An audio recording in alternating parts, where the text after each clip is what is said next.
Dan kalau misalnya Amerika Serikat akan menyerang Iran, bukannya tidak mungkin Rusia akan membantu Iran, ya karena dia butuh musuh, memicu terjadinya perang yang lebih besar, perang terbuka, dan sekarang bukan lagi antara negara dengan kelompok tertentu, tetapi negara dengan negara.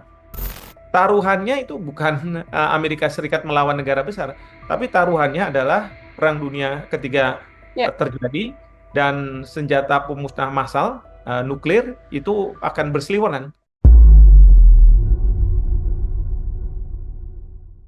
Program Tribun Sound Focus, Tribuners kembali membersamai Anda hari ini bersama dengan saya Nila Yardah. Kita melihat bagaimana eskalasi konflik yang terjadi di Timur Tengah, yang mana Iran baru saja meluncurkan gelombang rudal besar-besaran ke wilayah Tel Aviv, Israel pada 1 Oktober, beberapa jam setelah pasukan Israel ini mengatakan bahwa mereka meluncurkan serangan darat di Lebanon Selatan. Iran sendiri, Tribuners menegaskan bahwa serangan ini adalah bentuk balas dendam yang sah atas kematian dua petinggi sekutunya, yakni Ismail Haniyeh dan juga Hasan Nasrullah, hingga Komandan Ayer Gizi. Setidaknya ada ratusan atau 200 rudal dan roket yang menyasar ke Tel Aviv, bahkan di dekat dengan markas besar Mossad. Lalu bagaimana kita bisa melihat potensi eskalasi perang di Timur Tengah ini seusai gempuran dari Iran? Saya akan membahasnya dalam Tribun Fokus hari ini, sudah tersambung melalui sambungan Zoom bersama dengan saya, pengamat hukum internasional, ada Prof. Hikmahanto Juwana. Prof. Hikmah, selamat siang. Terima kasih banyak sudah bergabung. Selamat siang, Nila. Terima kasih. Ya, Prof. Hikmah, terima kasih menyempatkan waktunya. Kita beberapa kali berdiskusi terkait konflik di Timur Tengah dan menunggu apakah Iran melancarkan serangan balasan begitu ya, setelah yang pertama adalah serangan di Teheran menewaskan Ismail Haniyeh, dan pada akhirnya ini adalah gempuran kedua kalinya yang menyasar ke wilayah Tel Aviv yang dilancarkan Iran. Saya ingin minta pengantar dari Prof. Hikmah. Ya, pertama yang pasti adalah serangan ini mungkin kegeraman dari Iran karena Israel tidak juga menghentikan serangan ke Gaza, Hmm. bahkan baru-baru ini serangan ke Hezbollah di Lebanon. Serangan ini kita tahu dimulai dengan eh, pager atau walkie-talkie yang mengakibatkan banyak pejuang Hezbollah terluka dan meninggal. Lalu kemudian Hezbollah menyerang balik di mana masuk ke pemukiman Israel, dan dari situ Israel melakukan serangan yang sangat luar biasa yang kemudian menewaskan petinggi Sekjen Nasrullah dari Hezbollah. Jadi dalam konteks seperti ini Iran eh, awalnya masih sabar tidak melakukan serangan setelah Ismail Haniyeh, petinggi dari Hamas, ditewaskan oleh Israel. Mungkin juga ada peran dari Amerika Serikat agar Iran tidak melakukan serangan. Tetapi sekarang ini dari perspektif Iran, ini sudah tidak bisa ditolerir lagi. Sehingga dia melakukan serangan ini ke Israel. Tapi ingat, serangan yang ditujukan juga bukan serangan ke pemukiman ya. Ya. Serangan yang ditujukan itu adalah serangan ke instalasi-instalasi militer di Israel. Sehingga masih dalam koridor eh, hukum perang internasional atau hukum humaniter. Hmm. Nah, juga dipahami bahwa Iran eh, melakukan serangan ini menggunakan pasal 51 Piagam PBB, di mana dia merasa bahwa dia punya hak untuk membela dirinya karena meskipun Hezbollah ataupun Hamas bahkan Houthi bukan bagian dari Iran, Hmm. tetapi bisa saja kelompok-kelompok ini punya perjanjian dengan Iran bahwa mereka saling membantu eh, untuk bila diserang oleh Israel. Seperti itu. Mhm. Oke, artinya kalau secara aturan alasan balas dendam atas kematian dua petinggi sekutu Iran begitu ya, Prof. Hikmah ya. Ini tidak menyalahi aturan ya, Prof ya? Kalau menurut saya tidak menyalahi aturan Hmm. karena seperti Haniyeh, beliau diserang di teritori Iran bahkan Ya. tanpa pengetahuan Iran, dan kemudian terkait dengan petinggi dari Hezbollah, Nasrullah, itu dilakukannya di Lebanon meskipun Hmm. itu bukan bagian dari Iran. Mhm. Oke, Prof Hikmah, ini kan serangan yang dilancarkan ke Tel Aviv dengan rudal di awal Oktober begitu ya. Apakah kemudian Prof Hikmah membacanya ini murni sebagai bentuk balas dendam atas kematian pemimpin sekutu-sekutu Iran, atau sedianya ada hal lain atau mungkin ada maksud lain yang ingin disampaikan oleh Iran lewat serangan ke Tel Aviv ini, Prof? Sebenarnya saya melihat lebih pada pesan. Ya. Pesan untuk disampaikan kepada Israel Hmm. agar Israel segera menghentikan serangan ke Hamas, ke Hezbollah maupun ke Houthi. Bahkan juga ke Iran. Karena yang diserang ini seperti Perdana Menteri Netanyahu katakan eh, bisa dilumpuhkan. Memang ada beberapa yang sudah masuk, bahkan juga bisa ditangkal oleh pemerintah, oleh Joe Biden. Amerika Serikat juga mengatakan seperti itu. Memang sejak awal mungkin Iran juga tahu bahwa ini tidak akan mematikan, tetapi ini Hmm. memberi pesan yang sangat kuat bahwa sementara negara-negara tidak banyak bisa berbuat karena Israel memiliki dukungan dari Amerika Serikat, dan juga lembaga-lembaga internasional seperti PBB, Mahkamah Internasional tidak juga bisa melakukan apa-apa, maka Iran memberikan pesan Ya. bahwa Anda harus berhenti, ya. Nah, sekarang tinggal bagaimana reaksi dari Israel Hmm. dan tentunya Amerika Serikat. Kalau Israel tidak mau menghentikan serangan ini juga, bahkan sekarang ini yang saya dengar justru memperkuat serangan darat ke Lebanon Ya. untuk mengejar Hezbollah, maka bukannya tidak mungkin Iran akan melakukan serangan yang lebih besar dan lebih kuat. Nah, Hmm. ini yang kita khawatirkan, karena kalau misalnya ini terjadi, saya khawatir Amerika Serikat akan turun juga membantu Israel, dan kalau misalnya Amerika Serikat akan menyerang Iran, bukannya tidak mungkin Rusia akan membantu Iran, ya, karena dia butuh musuh, katakanlah begitu, Hmm. dalam hal ini Amerika Serikat. Nah, seperti ini akan membuka peluang Perang Dunia Ketiga sebagaimana disinyalir oleh Menteri Pertahanan kita, Pak Prabowo. Itu yang Hmm. kita khawatirkan. Ya. Oke, ini kan, setelah serangan dari Iran begitu ya, Prof Hikmah, kan secara langsung Netanyahu membuat pernyataan begitu ya, mengatakan akan melancarkan balas dendam, termasuk Amerika Serikat sendiri juga mengatakan bahwa nantinya Iran akan menerima konsekuensi atas serangan rudal yang disasarkan pada Tel Aviv ini. Kalau kita melihat bagaimana kemudian Netanyahu bersikap ketika ada yang menyerang wilayahnya, ini kan kebiasaan yang dilakukan oleh Israel adalah melancarkan serangan balasan begitu, Prof Hikmah. Dalam situasi ini, kalau kita melihat gempuran yang terus-menerus dilakukan oleh Iran pada malam hari kemarin, apakah juga sudah barang mungkin bahwa nantinya Israel berpotensi melancarkan serangan balasan, Prof? Sangat berpotensi, sangat berpotensi. Israel saya yakin tidak akan diam gitu ya. Hmm. Israel akan melakukan perlawanan, dan perlawanan ini walaupun tidak ke Iran sudah ditunjukkan ketika pasukan darat Israel masuk ke Lebanon sekarang Ya. ini untuk mengejar Hezbollah. Jadi ini sudah dilakukan sebenarnya ya, Hmm. walaupun tidak ke Iran langsung. Tapi kedua, kemungkinan besar Israel juga akan membuat perhitungan dengan Iran, dan dia akan melakukan serangan ke Iran, ya. Nah, nanti harusnya instalasi-instalasi militer yang harusnya diserang kalau misalnya memang akan ada penyerangan, tidak boleh kepada penduduk sipil. Nah, Hmm. ini yang seperti saya katakan, kalau ini terjadi ya, sikap Israel seperti ini bukannya tidak mungkin Iran juga akan membalas, dan ini Oke. akan memicu terjadinya perang yang lebih besar, perang terbuka, dan sekarang bukan lagi antara negara dengan kelompok tertentu, tetapi negara dengan negara. Hmm. Oke, berpotensi justru kalau eskalasinya lebih besar antara negara dan juga negara. Ini bersamaan dengan gempuran Iran begitu, Prof Hikmah. Ada Betul. proksi-proksi kecil, entah itu Houthi di Yaman, kemudian Hizbullah yang juga masih terus-menerus melancarkan serangan ke Israel. Ada perlawanan Irak juga yang juga membantu untuk melancarkan serangan ini. Proksi kecil ini kalau dari analisa Prof Hikmah, apakah juga bisa menimbulkan ancaman konflik yang semakin besar, Prof? Ya, sangat bisa. Karena begini, Israel terus terang terganggu dengan proksi-proksi kecil ini. Dan mereka Ya. tahu, Israel tahu bahwa di belakang proksi-proksi kecil ini adalah Iran. Hmm. Sehingga dia tahu bahwa yang ditarget sebenarnya ujungnya adalah Iran. Tapi kalau menyerang langsung Iran, ini kan perang terbuka, dan dia harus punya basis yang kuat. Sehingga menunjukkan kepada negara-negara bahwa dialah yang diserang, dan kemudian dia punya hak untuk membela diri terhadap Iran. Tetapi Iran pada saat sekarang ini kan di atas angin. Ya. Karena apa? Karena Israel sudah melakukan serangan ke konsul Iran di Irak pada waktu itu, lalu kemudian dia sudah memasuki wilayah Iran dan menewaskan Haniyeh, ya. Jadi Iran merasa bahwa saya punya hak untuk melakukan serangan balasan kepada Hmm. Israel. Nah, ini yang dilakukan sekarang untuk juga memberikan pesan tadi yang saya katakan. Pesan bahwa Anda harus hentikan serangan-serangan Anda ke Gaza, ke Lebanon, di mana Hezbollah ada, bahkan juga ke Yemen, di mana Houthi Hmm. berada. Hmm.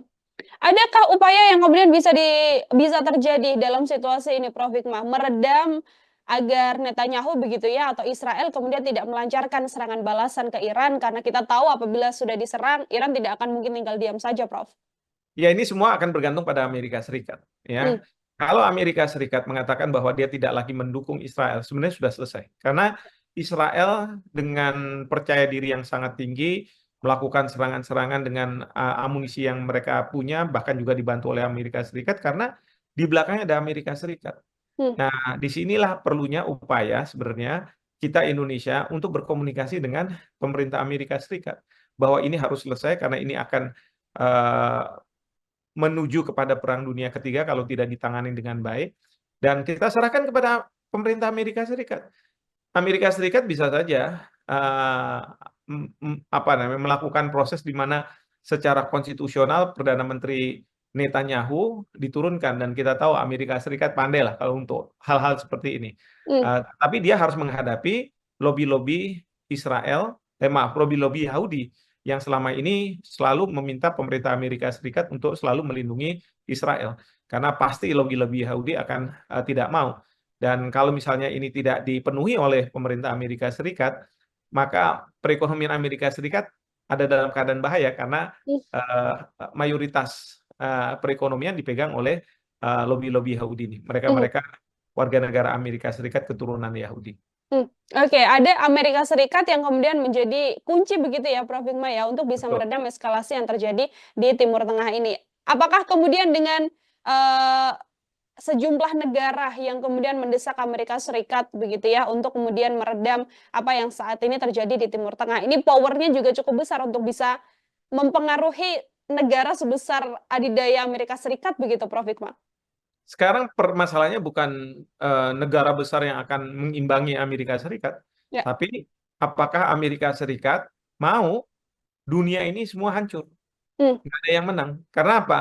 Taruhannya itu bukan Amerika Serikat melawan negara besar, tapi taruhannya adalah Perang Dunia Ketiga Ya. terjadi dan senjata pemusnah massal nuklir itu akan berseliweran. Dan Hmm. ini tidak akan menguntungkan siapapun karena mungkin juga ini dianggap sebagai kiamat gitu ya. Nah, oleh karena itu Amerika Serikat harusnya berpikir, ya, pengambil kebijakan di sana berpikir bahwa yang kita hadapi bukanlah misalnya kelompok yang mendukung Iran, negara-negara besar yang berada di belakang Iran, tetapi yang kita hadapi, Amerika hadapi adalah apakah kita akan membiarkan dunia luluh lantak karena peperangan yang dimulai di Timur Tengah ini. Dan Hmm. ingat, Perang Dunia Pertama, Kedua itu diawali dengan perang-perang yang kecil yang terus kemudian menjadi besar. Dan itu menjadi perang terbuka antar negara. Mhm. Oke, ada Amerika Serikat yang juga bisa menahan, Israel agar tidak kemudian melakukan serangan balasan begitu ya, Prof. ya, terhadap Iran sendiri. Kalau dari sisi Iran, Prof, apakah juga kemudian ada yang bisa meredam begitu ya? Karena Iran tadi secara tegas mengatakan, kalau diserang balik sudah pasti Iran akan melancarkan serangan balik begitu. Ya, tentu ada juga upaya-upaya seperti itu. Ya, kita Indonesia juga bisa melakukan hal itu karena kita punya hubungan diplomatik Mmm. dan kita anggota OKI, minta supaya Iran tidak melakukan serangan ulang, katakanlah kalau Israel menyerang. Tapi bagi Iran, masalahnya ini udah harga diri.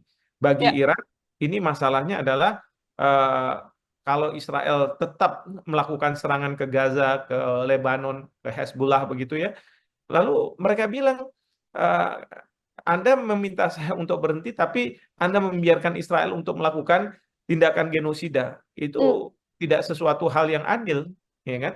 Nah, tentu ini agak sulit kalau misalnya, Mhm. kita melakukan seperti itu. Jadi, yang kita mau itu adalah kalau misalnya kita bisa berkomunikasi dengan pemerintah Iran untuk, tidak lagi melakukan serangan, tapi saat bersamaan kita berkomunikasi dengan Amerika dan Amerika meminta Israel untuk juga tidak melakukan serangan tersebut, ya, ke Gaza, ke Lebanon dan Hmm. sebagainya. Jadi sesuai dengan apa yang diminta oleh Majelis Umum PBB agar negara-negara menahan diri untuk tidak menggunakan kekerasan dan melakukan gencatan senjata. Mhm.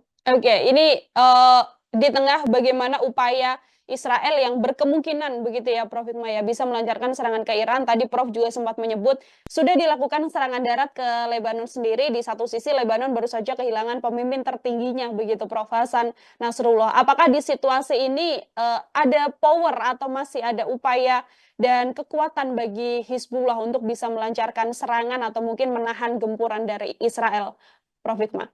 Yang pasti adalah Hezbollah akan melakukan selain serangan mungkin lewat misail udara, dia Mhm. akan menghadapi tentara-tentara Israel yang akan memasuki wilayah Lebanon dan mendekati mereka. Nah, mereka akan menggunakan perang gerilya, ya. Mmm. Dugaan saya mereka akan menggunakan perang gerilya untuk memastikan bahwa mereka bisa menghalau tentara-tentara Israel. Perang gerilya ini ya mereka tidak akan menggunakan seragam tentunya. Mereka seperti mungkin masyarakat biasa, tetapi mereka melakukan serangan kepada tentara-tentara Israel dan ini pasti akan ditakutkan. Walaupun secara hukum internasional, hukum perang ini sebenarnya sesuatu yang tidak diperbolehkan, tidak bisa dilakukan, tetapi mungkin untuk survival bahwa ini yang harus dilakukan oleh Hezbollah. Mmm, oke, ada upaya yang bisa dilakukan oleh Hizbullah kalau di satu sisi Israel masih terus menggempur Hizbullah atau Lebanon begitu Prof Hikmah, tapi di satu sisi Gaza ini juga tidak ditinggalkan oleh Israel. Bagaimana kemudian Prof Hikmah melihat banyaknya situasi yang dihadapi oleh Israel saat ini? Apakah itu juga bisa menyulitkan Israel untuk bisa terus melancarkan serangannya, Prof?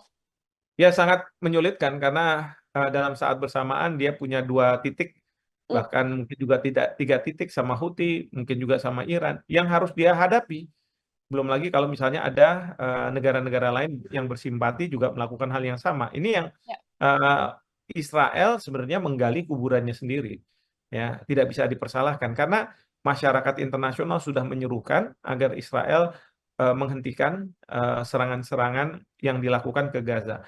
Bahkan saking geramnya masyarakat internasional, kita lihat Arab Saudi sudah mengusulkan agar adanya aliansi untuk memerdekakan Palestina.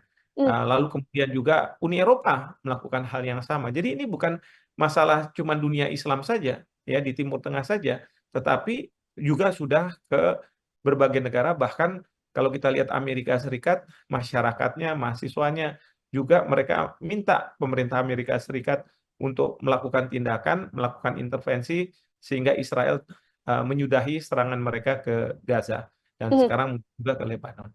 Mhm, oke, terakhir dari saya Prof Hikmah, tadi ada Amerika Serikat apabila Amerika bersedia mengatakan bahwa Netanyahu harus selesai atau Israel harus menghentikan aksinya begitu ya, ini, konflik di Timur Tengah bisa selesai. Tapi apabila memang tidak ada tindakan dari Amerika Serikat, apakah perlawanan-perlawanan dari kelompok Iran, Hamas, kemudian Houthi dan juga Hizbullah ini mampu untuk meredam atau menarik mundur pasukan Israel yang saat ini masih terus melancarkan serangan, Prof?